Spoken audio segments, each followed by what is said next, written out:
Seterusnya kita nak kongsikan berkaitan dengan sambutan Hari Anti Rasuah Antarabangsa 2024 ataupun HARA 2024.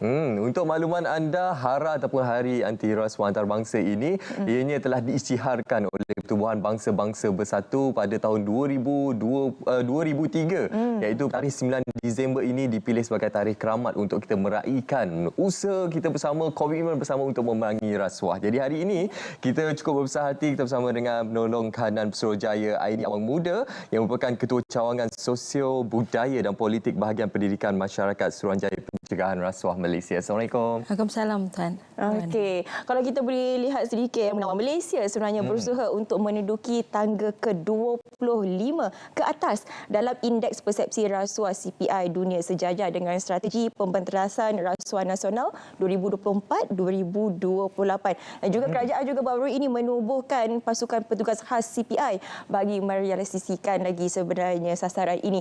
Okey, bila kita nak bercakap mengenai HARA 2024 ini, Puan, sedikit latar belakang apa sebenarnya signifikan sambutan ini, Puan? Okey, terima kasih pada Encik Manawar Fika untuk sesi pagi ini.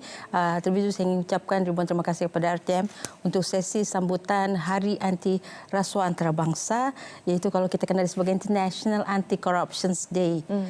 Terlebih dulu inilah untuk hari kemuncak pada 9 Disember. Iaitu esok. Sambutan Hari Anti Rasuah ini adalah hasil kerjasama antara Angkatan Koperasi Kebangsaan Malaysia Berhad iaitu Angkasa, Pertubuhan Anti Korupsi Malaysia iaitu PAKAR, dan juga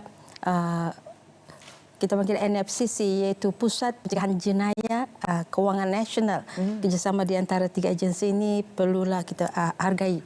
Dan untuk makluman tuan-tuan, pengiktirafan Hari Anti Rasuah Antarabangsa ini adalah hari yang disambut dan telah diiktiraf oleh negara-negara yang meratifikasikan oleh United Nations Convention Against Corruption, di mana sambutan ini adalah penzahiran komitmen untuk pembenterasan rasuah itu sendiri.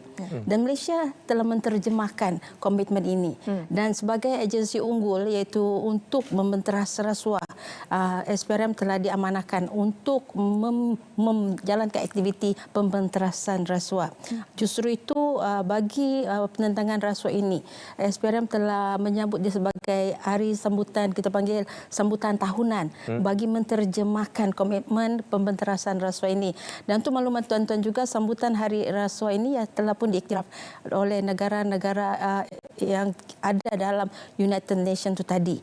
Dan telah disambut, kalau ikut sejarah 9 Disember 2005. Dan sambutan ini disambut oleh 190 buah negara dan yang ada dalam United Nations Office on Drugs and Crime sebenarnya, yang bersetuju supaya sama-sama menyambut hari kita pelanggar kebesaran pembenterasan rasuah di seluruh dunia. Untuk makluman semualah kenapa sambutan ini dibuat. Itu menggambarkan komitmen bersama. Bukan saja Malaysia meraihkan, tapi komitmen di peringkat global. Kita lihat usaha ini merupakan usaha berterusan yang dilakukan sepanjang masa, dan pastinya 9 Disember adalah tarikh yang keramat. Jadi untuk tahun ini apa tema yang diangkat? Kita difahamkan ianya berkait rapat dengan golongan belia. Yes, tahun ni kita panggil UNCAC. UNCAC ni ialah United Nations Convention Against Corruption yang menetapkan tema di seluruh dunia. Bagi tema tahun ni ialah Uniting with Youths Against Corruption. Iaitu Shaping Tomorrow Integrity. Ataupun kita cakap dalam bahasa Malaysia, belia membenteras rasuah, usaha belia membenteras rasuah, dalam kita membentuk Hari Integriti hari esok. Dan kenapa belia ini dipilih? Sebab kalau kita lihat peranan belia antara average 14 hingga 40 tahun belia ini, dia adalah kita lihat sebagai bakal pemimpin masa depan negara. Pelapis pada masa depan negara. Dan oleh itu misi kita ialah ingin menggerakkan kesedaran belia ini dalam pembenterasan rasuah. Dalam misi kita mendapatkan sokongan dan menyatukan belia ini sebagai ejen perubahan untuk membentuk generasi pelapis anti rasuah pada masa hadapan. Kenapa kita pilih belia? Dan SPRM very serius untuk belia sebab kita berdasarkan pada statistik tangkapan beliau di antara average 16 hingga 40 tahun itu kita memberi gambaran dia sangat serius. Bila melibatkan 14 hingga 16 tahun itu terdapat tangkapan 2,337 tangkapan dan 1,073 pertuduhan dan sabitan 575. Dan SPRM tidak duduk diam untuk kita menatang perkara ini dan kita lakukan banyak program-program supaya mendekati beliau ini. Dan bila kita mengadakan program beliau ini, kita dapati bahawa bukan kita mensisihkan tapi kita mendekati. Dan mengetahui sebab bila kita sebut SPRM semua orang takut mengatakan SPRM. That's why kita di SPRM kita ada 3 fungsi iaitu peranan iaitu pencegahan, penguatkuasaan, pencegahan dan pendidikan. Pendidikan tu yang kenapa SPRM duduk bersama dengan beliau dan impak daripada ukuran kepada kajian program kita dapati tindakan SPRM untuk mengukuran keberkesanan dan keyakinan beliau itu percaya bahawa 93.85% dia memberi sokongan kepada SPRM. That's why kenapa beliau itu sangat penting.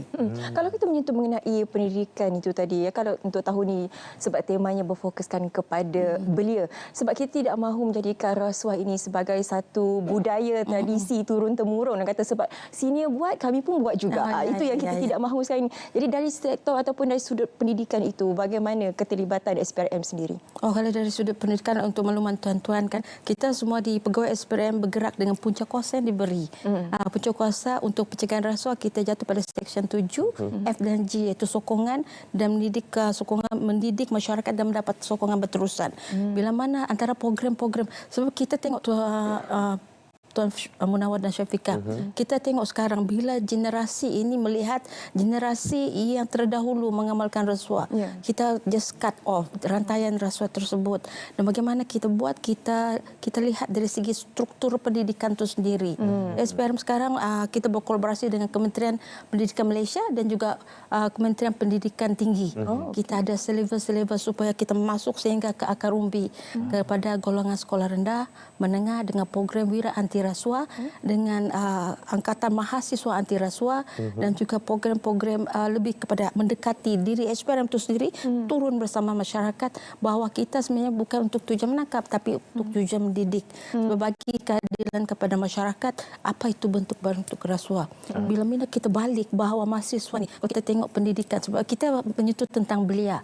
Ya, kita bilang dia sebagai pemimpin pada masa hadapan. Betul. Kan bila kita rujuk kepada kita tidak mahu belia ini menormalisasikan rasuah itu dalam kehidupan.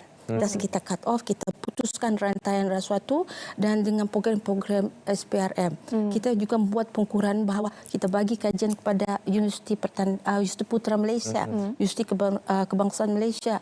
Kita pada tahun sebelum-sebelumnya kita sedih bila kita tengok rating. Kalau kita tengok rating 2016-2015, dia bukan 1-2% tapi 18%, 16,5% mahasiswa sanggup menerima rasuah. Jika diberi peluang kuasa itu tadi. Dan lagi satu lagi menawarkan rasuah supaya tidak diambil tindakan. Kita buat kajian tu. Dan that's why kita very serious dan kita terkejut bahawa selepas kajian ini kita recheck data statistik tangkapan SPRM dan kita lantik kita punya ada satu kajian penyelidikan untuk menyelidiki kenapa perkara ini berlaku. That's why kita turun Pak, kita reverse back. Kita perlu rujuk kepada penilaian-nilai murni dalam sekolah rendah 1 hingga 6. Kemudian kita kenapa mahasiswa melakukan ini? Sebab kita lihat bila kita buat kajian, mahasiswa ini tidak tahu pembentuk rasuah. Masyarakat tidak tahu pembentuk rasuah. Yang dia tahu bagi duit, terima duit. Tapi dia tidak tahu dari segi bentuk-bentuk rasuah, memberi jawatan, memberi perkhidmatan, macam-macam lagi bentuk dari segi komisen, dari segi sekarang kita rancak dari segi cryptocurrency kita risau ke depannya pemberian rasuah itu berbentuk digital. That's why SPRM sekarang dalam kompetensi itu sendiri memberi SPRM menambah baik kompetensi pegawai terlebih ke depan supaya kita mendepani rasuah itu sendiri. Beliau ni adalah kita punya aset. That's why kenapa SPRM datang pada pagi ini untuk mewawar kepada masyarakat bahawa SPRM ini bukan tujuan tangkap saja tapi kita ingin sama-sama mendidik masyarakat. Itu yang paling utama sebenarnya. Saya suka apa yang dijelaskan sampaikan dia tadi, diberikan penekanan berulang kali bagaimana belia ini adalah golongan pelapis pemimpin kita pada masa akan datang. Sebab itulah tema pada tahun ini diberi penekanan berkenaan belia. Jadi sebenarnya satu perkara yang mengejutkan kita juga lah, sebab kita tak boleh terbayangkan bagaimana sebenarnya belia ini terjebak dalam benda-benda rasuah. Sebab selalu kita fikirkan mereka yang sudah berkejaya yang mengamalkan rasuah ini. Tapi seperti mana Puan kata, mungkin mereka tidak tahu bentuk-bentuk ataupun jenis-jenis rasuah itu sendiri. Sebab itulah SPRM turun padang untuk memberikan advokasi dan juga pendidikan, kesedaran kepada seluruh masyarakat daripada akar umbi lagi untuk bersama-sama kita memerangi rasuah ini. Jadi difahamkan untuk HARA 2024 ini terdapat pelbagai pengisian dan juga program yang telah pun dirangka. Difahamkan akan turun padang sehingga ke 6 zon utama. 6 zon, ya.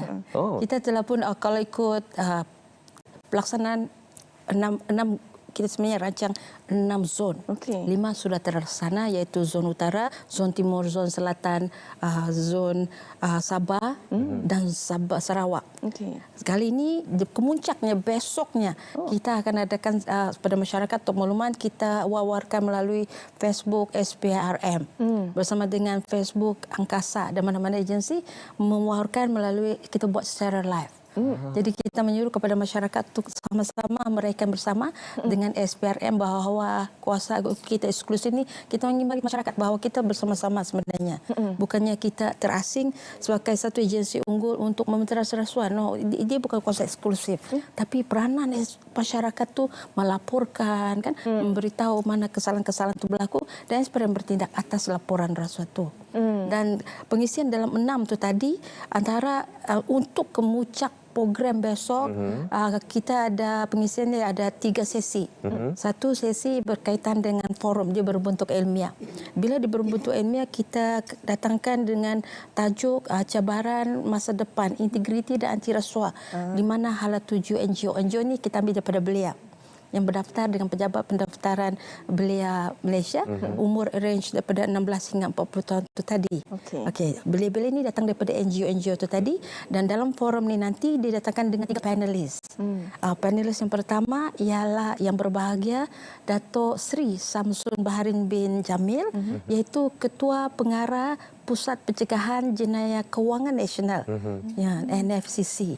Kemudian yang kedua ialah wakil daripada panel kedua ialah wakil daripada SPRM, iaitu datangkan yang berbahagia Dato' Timbalan Pesuruhjaya Muhammad Fauzi bin Hussein, iaitu pengarah SPRM Wilayah Persekutuan Kuala Lumpur. Dan ketiga, in this best way, ialah Dr. Muhammad Mohan, iaitu Presiden Transparency International Malaysia. Yang ketiga-tiga ini dan dimoderati oleh Dr. Rezadi. Bila kita melihat pengisian dalam forum ini, sebenarnya kita ingin memberitahu peranan civil society organization ataupun pertubuhan bukan kerajaan, peranan dia. 2, kita ingin memberitahu masyarakat peranan SPRM dan the positive outcome yang didapati daripada SPRM. Yang kedua. Ketiga ialah kita ingin mewawarkan mesej-mesej anti rasuah itu sendiri. Sama-sama bersama masyarakat supaya kita sama ini. Dalam masa yang sama, selain pada forum, sesi kedua, slot kita ada 3 sesi. Sesi kedua ialah sesi perkongsian. Sesi pengkongsian ni ada 3. Satu ialah kita didatangkan daripada Angkasa, iaitu amalan baik Angkasa dalam menangani rasuah yang disampaikan oleh kalau kita tengok di sini ialah Dr. Muhammad Azlan, Timbalan Presiden Angkasa. Kemudian kedua sesi slot ialah daripada pengurusan dana tu, amalan pengurusan dana daripada mitra, pengurusan tata kelola yang baik daripada mitra, iaitu diketuai oleh yang berbahagia, iaitu Encik Prabagaran Anak Lelaki Ganapati, iaitu ketua pengarah kepada unit transformasi masyarakat India Malaysia. 3. Keempat ialah daripada Majlis Belia Malaysia yang bercakap tentang berkaitan dengan belia tolak rasuah, iaitu Presiden Majlis Belia Malaysia, iaitu Muhammad Izzat Afifi. Dan ketiga-tiga panel ni adalah kita panggil yang berpengaruh dan boleh kita berharap dapat memberi input kepada peserta yang hadir pada masa itu secara bersemuka dan juga live. So, misalnya kita ada live 2000 yang akan dibuka secara online dan 700 peserta dalam auditorium Angkasa. Dan dalam seterusnya di akhirnya kita ada majlis perasmian sambutan Hari Anti Rasuah Antarabangsa yang akan dirasmikan oleh Yang Berbahagia Tan Sri Dato' Sri Haji Azam bin Baki, iaitu Ketua Pesuruhjaya SPRM, dirancang pada hari esok untuk makluman semualah apa yang berlaku pada hari esok. Dan kita mengeluarkan melalui Facebook live daripada SPRM. Mohon audiens masyarakat untuk sama-sama menyaksikan sambutan Hari Anti Rasuah ini. Ya. Banyak perkongsian menarik yang akan kita boleh saksikan esok sebenarnya menerusi Facebook rasmi SPRM. Jadi bolehlah bermula pada pukul berapa? Kita start pendaftaran daripada pukul 7 hingga 8 dan kita pukul 9 tu kita start untuk program. Wow, itu antara program-program dan juga ini Facebook ataupun media sosial Suruhanjaya Pencegahan Rasuah Malaysia yang boleh anda lawati, ikuti untuk anda mengetahui dengan lebih lanjut berkenaan pengisian-pengisian dan juga program-program yang dilaksanakan. Tadi baru disentuh 2 pengisian kan, sebenarnya banyak lagi pengisian untuk sambutan hari esok, hari kemuncak untuk sambutan Hari Anti Rasuah Antarabangsa. Baik, terima kasih kita nak ucapkan kepada penolong kanan Pesuruhjaya Aini Awang Muda, Ketua Cawangan Sosio Budaya dan Politik Bahagian Pendidikan Masyarakat SPRM, kerana sudi bersama dengan kami hari ini untuk bincangkan lebih lanjut mengenai HARA ataupun Hari Anti Rasuah Antarabangsa 2020. Terima kasih Manuar dan Terima kasih. Terima kasih Puan.